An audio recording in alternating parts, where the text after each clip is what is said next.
Beach ஃபுல்லா இவ்வளவு மண்ணு கொட்டி கிடக்க காரணம் யாருன்னு உங்களுக்கு தெரியுமா? தெரியாதா? எஸ், இதுதான் அது. இதோட பேர் தான் பேரட் ஃபிஷ், அதாவது கிளி மீன். இதுக்கு இந்த பேர் வர காரணம் இதோட பல்லு.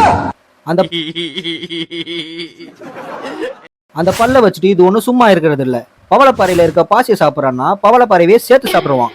ஸோ அப்படி அறப்பட்டு வெளியே வர இந்த ஒயிட் சாண்ட் தான் நம்ம ஆசையா மணல் கோட்டை கட்டி விளையாண்ட பீச் மணல். உங்களுக்கு ஒரு டவுட் வரலாம், ஒரு சாதாரண மீனால எப்படி இவ்வளவு மண்ணை உருவாக்க முடியும் அப்படின்னு. ஒரு நடுத்தர அளவுல இருக்க ஒரு கிளி மீனால வருஷத்துக்கு 200ல இருந்து 400 கிலோ வரைக்கும் மணலை உருவாக்க முடியும்.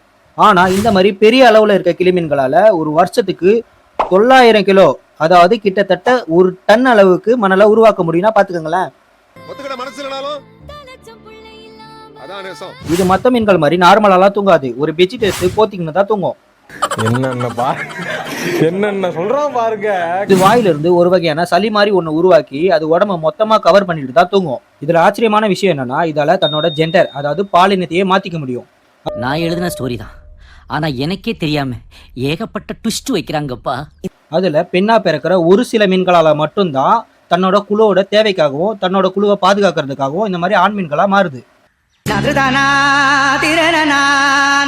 இந்த மாதிரி அழகாவும் அதே சமயம் ரொம்ப ஆச்சரிய தரக்கூடிய வகையில வாழ்ற இந்த வகை மீன்களை பத்தி நீங்க என்ன நினைக்கிறீங்க அப்படின்னு சொல்லிட்டு கமெண்ட் செக்ஷன்ல கமெண்ட் பண்ணுங்க. மறக்காம நம்ம சேனலை ஃபாலோ பண்ணிக்கோங்க.